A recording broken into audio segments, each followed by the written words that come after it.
off with why I chose to be a natural hairstylist, and then why I ended up becoming a cosmetologist. Because I know when people are thinking about being a hairstylist, they tend to come to YouTube, and they doing research. They going on Google and they're looking for just people's videos and opinions. Because I know I was looking at different things when trying to make a decision on what school to go to and what field they want to go in. So with me, when I was 16, I was accepted to my high school's career center to be able to do the cosmetology program. But my family ended up moving from my hometown to the current city that I'm in now. And when I got to this city, their career center was full. So I wasn't able to do the cosmetology program through the career center. So I eventually graduated high school and went about my life and started working in the corporate world. So in 2013, I decided to enroll in hair school. So I was trying to decide, what did I want to go to school for? Did I want to do the full cosmetology and get my full cosmetology license, or did I want to do like barber, hairstyling, manicure, be an esthetician? It was different options that I can choose from. So I decided to do natural hair, since I went natural and I didn't want to do chemicals, and I didn't want to do people's feet. I didn't want to cut men's hair as a barber, and I don't want to do people's faces and stuff like that. So I'm like, okay, the natural hair license will work for me. So I went to a natural hair school in Ohio. In Ohio, we have one natural hair school here. So a lot of people travel from different cities to come to the school because it's only one school in Ohio. And a natural hair license, a lot of people assume that a natural hair license, like, you couldn't really do a lot of the things that we can do. But with our license, we're able to do a lot of things, and we had to learn a lot of the stuff that a cosmetologist had to learn. We had to learn about sanitation. We had to learn about the body parts and stuff, and the anatomy and stuff like that. And we had to take a state board exam to be able to pass to get our license. The only thing with the natural hair license is we can't do any facial stuff. We couldn't do any chemicals, and we couldn't do like nails and stuff like that. When you're a cosmetologist, you can do all that. You can cut people hair, you can do chemicals, you can do barbering, you can do facials, you can do nails, and all that type of stuff. So we wasn't allowed to do all that.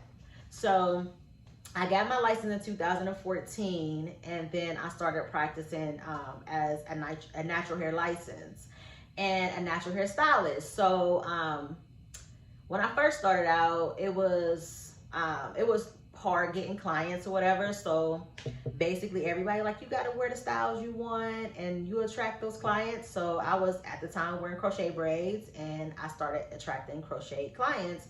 And that's what my clientele consists of when I first started out, was crochet braids. And that's all I did day in and day out when I wanted to do natural hair. But somehow I end up doing weave 24/7. And I was also good at making wigs. And that's another reason why I went to hair school, so that way I can learn how to make wigs.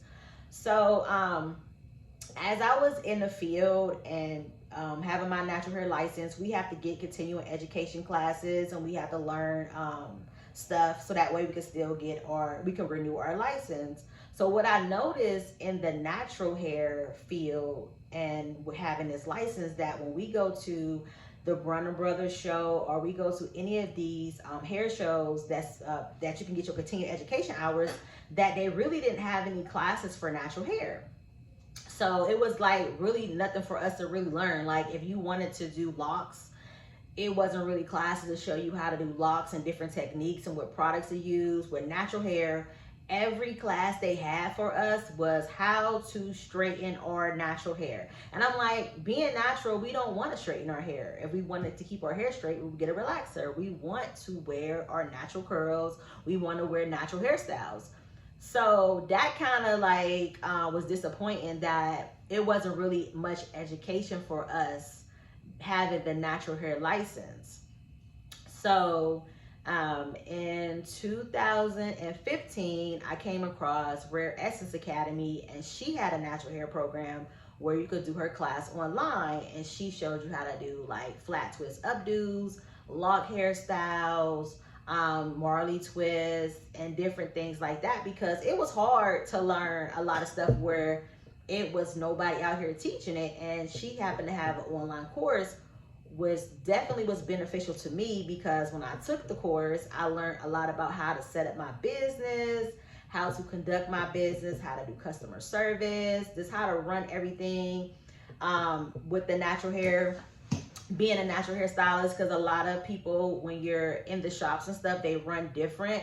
And I didn't really have a mentor, anybody that I can go to ask advice on how to set up anything. Like, she broke it all down.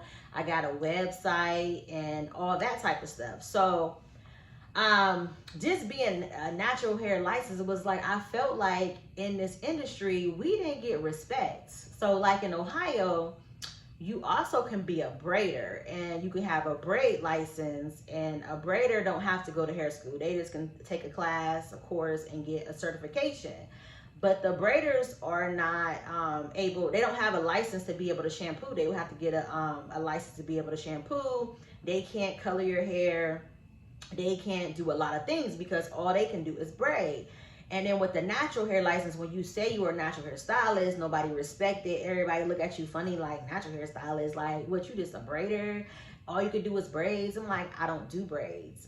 And everybody, when I say I'm a natural hair license, I have that license, they always say they want braids. I don't braid. Like, I don't know how many times I used to have to tell people I don't braid. I do natural hairstyles. Like, so that was the misconception of that. So it was like, we don't have continued education class for the natural hairstyles. Like, if you want to learn about products and styling wise, it wasn't really nothing out here for us to get. And even though Rare Essence had the online academy, I couldn't get continued education classes for her course. So when I would go to the get education hours, I had to take color classes. I was taking classes on facials and all this different stuff that I can't even do with my license, but they didn't really have nothing for me to really take a class with. So I ended up getting certified to do hair loss because that was an interesting class. And I noticed I had a lot of clients sitting in my chair had hair loss, so I got certified for that. So I was basically licensed for natural. I'm still am licensed for natural right now. My license will expire in 2021. So from 2014 to 2021, I will be having my license, and I'm probably not going to renew it because there's no point to renew it when I'm a cosmetologist now. So I decided in 2018 that I was going to enroll back into cosmetology school because I wanted to do other things. I was tired of just doing like this natural styles. I want to be able to color my clients' hair. I want to be able to, if they got grades, retouch their grades up. I wanted to be able to cut different type of styles and learn how to cut, because they taught us how to cut in school, but we didn't learn how to do like 90 degree cuts and 45 and 0. We didn't learn all that stuff. We learned how to trim. That's all they taught us, was how to learn how to trim your client's hair. And I'm like, but some clients is going to want to come and get a taper cut, a barber cut. They don't want to get different type of things. Like, you give us all these tools, but you really didn't teach us on how to use these tools and how to cut different hairstyles, because I guess our license didn't have that type of field with it. So it was like, okay, well, we can't do it. So eventually I went back to school to be a cosmetologist. I learned how to color. I got certified to be able to do curly cuts and stuff like that. So I just felt like, if there's someone out here who is thinking about going to hair school, but they like, I don't want to pay this amount of money for hair school, because that's how I was. When I didn't get in the program, I was sad. I didn't want to pay for school. I was like, I'm not about to pay this amount of money when I could have got a free education. And I didn't want to, so I kept putting it off. But it's like all these other jobs that I had, it wasn't my passion. And I wasn't happy doing what I was doing. So I finally broke down and went back to school to be a cosmetologist. and get everything, so that way I can do anything I want to. So if tomorrow I don't want to do hair and I decide I want to do facials and stuff like that and waxing, I can do it because my license cover everything. So if you're a hairstylist out here, and not a hairstylist, if you're a person out here and you're considering like, oh, I want to get into this industry, you have to really think about what you want to do. And don't just think about now, think about the future, 5-6 years down the line. Where do you see yourself at?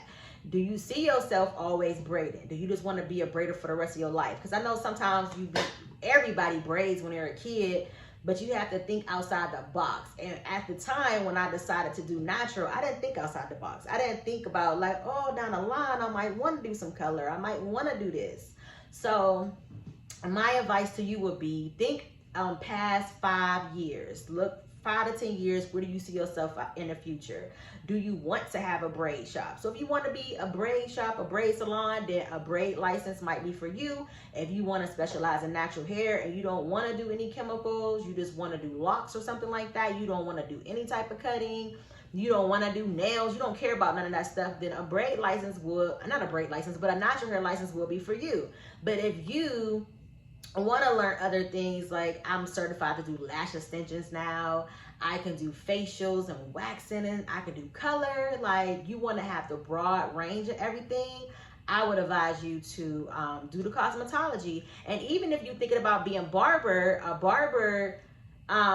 is some things that they can't do that, you know what I'm saying? Some things they can do that we can't do. Like the barbers are able to shave people and stuff like that. We can't shave. So you have to think about like, what all do you want to do?